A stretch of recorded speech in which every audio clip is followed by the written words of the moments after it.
Salut, je m'appelle Faisal Afidi, formateur et coach en développement personnel. Certains élèves décident d'aller à l'université. L'université, vous le savez très bien, est un monde à part. C'est un monde assez incroyable d'élèves et d'étudiants, dans lequel beaucoup d'élèves et d'étudiants se perdent complètement et se retrouvent à redoubler des années ou à perdre des années ou à vouloir quitter absolument, des fois avec des dégâts psychologiques assez importants alors que c'est juste un monde qui demande un peu de préparation, une méthode de travail et de savoir où est-ce qu'on a mis le pied. On va voir comment le coach scolaire peut aider les élèves à se préparer à l'université. Je vous dis donc à tout de suite.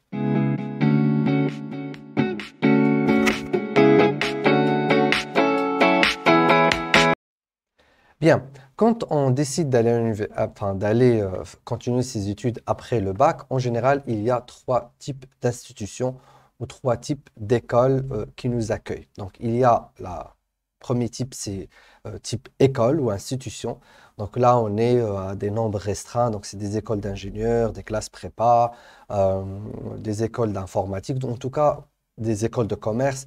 On a un profil école, donc c'est un peu une continuité d'un lycée. Donc, des fois, certains cours sont obligatoires, on note la présence des élèves, le nombre des élèves est restreint, donc on se retrouve dans une sorte de grande classe comme au lycée.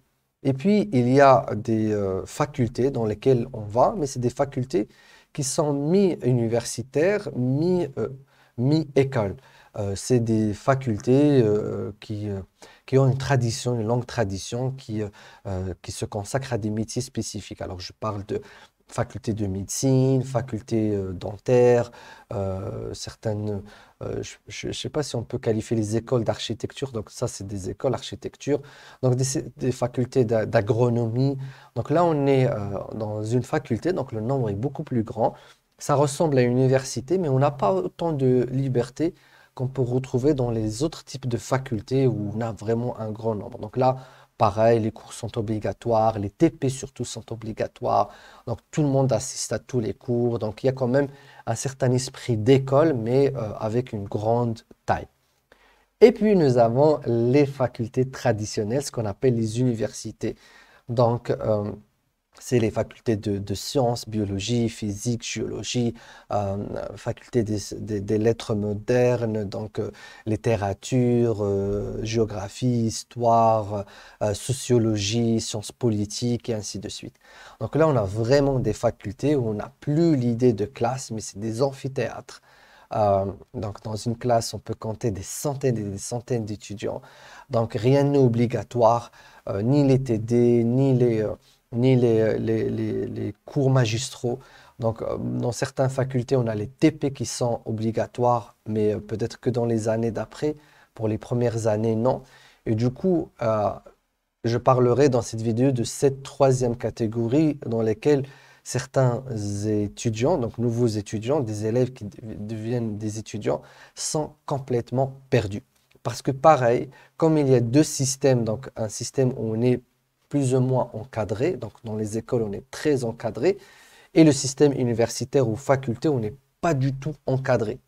Donc on est vraiment laissé comme ça, jeté dans la nature ou dans la mer et à l'étudiant de s'organiser. Eh bien, il y a des étudiants, eux aussi, des profils de personnalité qui ont besoin d'un encadrement, donc d'être suivis, de se sentir dans une classe, de se sentir obligé d'y aller, de se retrouver avec un groupe restreint, donc de rester dans un environnement très proche du lycée. Et il y a des étudiants qui préfèrent plus la liberté et qui peuvent s'organiser tout seuls, aller au cours sans que ça soit obligatoire, réviser sans que personne leur demande de le faire et de s'organiser par eux-mêmes. Alors, quand on va à l'université, à la faculté, eh bien, les étudiants qui réussissent, ce sont ces étudiants-là qui ont une grande autonomie, une grande capacité à s'auto-organiser et à s'auto-motiver et à s'auto-gérer par rapport à ce système trop ouvert. Je me rappelle quand je suis allé à la faculté, donc en biologie, rien que se déplacer entre les classes, des fois on mettait 20 minutes ou 30 minutes et c'était le temps d'aller vouloir faire autre chose. Et je me rappelle des fois je ratais des cours juste parce que j'étais je mettais trop de temps dans le chemin, j'étais dispersé. Donc, si on n'a pas une capacité à s'organiser, à se cadrer par soi-même, c'est très difficile de réussir dans ce genre de système. Eh bien, en tant que coach scolaire, il se peut que vous ayez des demandes de la part de parents ou d'étudiants qui ont ce problème-là. C'est-à-dire qu'ils sont arrivés dans un système très ouvert et que eux, ils ne sont pas du tout faits pour ce genre de système. C'est-à-dire ils n'arrivent pas à se lever le matin que par eux-mêmes, alors qu'ils savent que personne ne va leur demander s'ils sont là ou pas. Ils ont du mal à prendre leurs cours alors que personne ne leur demande de prendre des notes ou des cours. Personne ne va surveiller leurs notes, personne ne va surveiller leurs cours, personne ne va voir s'ils sont vraiment allés en cours ou pas.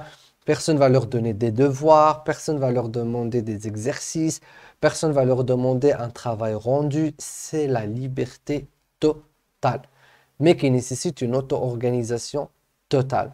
Et donc, le coach scolaire doit travailler avec ses étudiants à instaurer un système d'organisation personnelle. Déjà, les sensibiliser pourquoi ils se sentent complètement perdus, c'est parce qu'ils ont besoin d'être encadrés alors qu'ils sont dans un système de non-encadrement, d'absence d'encadrement, et que soit ils se mettent eux-mêmes dans ce système, enfin, dans un système d'encadrement par eux-mêmes, soit il faut faire un coaching orientation et voir s'ils sont vraiment faits pour ce genre d'études à la base. On ne va pas parler ici de problème d'orientation, mais on va supposer que voilà, c'est un étudiant qui a envie de faire faculté de biologie ou de sociologie, et c'est ce qu'il a vraiment envie de faire, mais voilà, il n'a pas du tout le profil de se sentir, de se retrouver dans un espace trop ouvert comme ça. Donc, il se retrouve à dormir jusqu'à 10 heures, midi, à ne pas pouvoir prendre des notes, à ne pas acheter de cahiers, à ne pas aller à la bibliothèque pour prendre des bouquins, à ne pas assister au TD, à ne pas réviser jusqu'à quelques jours avant les examens, parce qu'il n'y a pas de contrôle continu comme au lycée. Certaines facultés proposent des partiels, d'autres non. Donc, laissent les étudiants jusqu'à la dernière, enfin, jusqu'aux derniers examens du semestre. Et du coup, bah, en tant que coach scolaire, on va aider ces étudiants à s'auto-organiser. Donc, il y a un vrai travail de gestion du temps à faire avec eux, surtout un travail de sensibilisation. Donc, qu'ils puissent d'abord se connaître et connaître le système dans lequel ils sont et de commencer à apprendre à avoir son propre emploi du temps, à ne plus attendre une pression de l'extérieur pour pouvoir s'exécuter, de faire ressortir cette pression de l'intérieur, de pouvoir considérer les cours obligatoires même s'ils ne le sont pas, de pouvoir donc s'auto-évaluer régulièrement, de pouvoir être à jour sur leurs cours de manière hebdomadaire et de mettre en place un système à la maison ou à la bibliothèque pour pouvoir s'assurer cette mise à jour hebdomadaire et de voir leur personnalité, comment elle est, pouvoir voir quels sont leurs hobbies. Donc il y a un autre monde à mettre en place qui va remplacer l'ancien monde du lycée parce que ce sont en fait des élèves qui avaient besoin de cette structure-là, d'un encadrement très très proche, d'un suivi et surtout d'une pression de l'extérieur. C'est des élèves qui ont besoin de sentir qu'il y a une autorité qui leur impose d'aller au cours pour y aller, alors que maintenant, c'est plus le cas. Donc, on va les aider à travailler sur cet aspect-là. Et donc, à travers plusieurs semaines, à travers un suivi, à travers des va-et-vient, on va voir leurs croyances, leur façon de voir un peu le système, leur façon de vivre dans le système, jusqu'à ce qu'ils arrivent à s'auto-organiser, à s'auto-encadrer et à s'auto-mobiliser. Je ne vais pas dire motiver, c'est pas l'objectif, mais à s'auto-mobiliser par eux-mêmes pour pouvoir assurer les obligations des cours magistraux, des TD, des TP et ensuite des examens et des projets qui sont parfois demandés dans certaines facultés. Donc voilà, effectivement, en tant que coach scolaire, vous pouvez travailler avec ces élèves. Il faut savoir que beaucoup d'étudiants souffrent dans les systèmes universitaires de faculté à cause de cette absence d'encadrement et d'adaptation à ce système. Donc, le coaching scolaire permet de travailler avec certains étudiants, de pouvoir s'adapter au système universitaire. Donc, si vous voulez devenir coach scolaire et travailler vous aussi avec des étudiants qui ont du mal à s'adapter au système universitaire, vous pouvez donc postuler à notre formation de coach scolaire. Vous pouvez cliquer sur le lien en bas de cette vidéo, remplir le formulaire, nous allons vous contacter, évaluer votre projet professionnel. Et si tout se passe bien, eh bien, vous pouvez vous embarquer dans un parcours de double certification pour devenir coach de vie, ensuite coach scolaire. D'ici là, je vous dis à très bientôt. Ciao, ciao.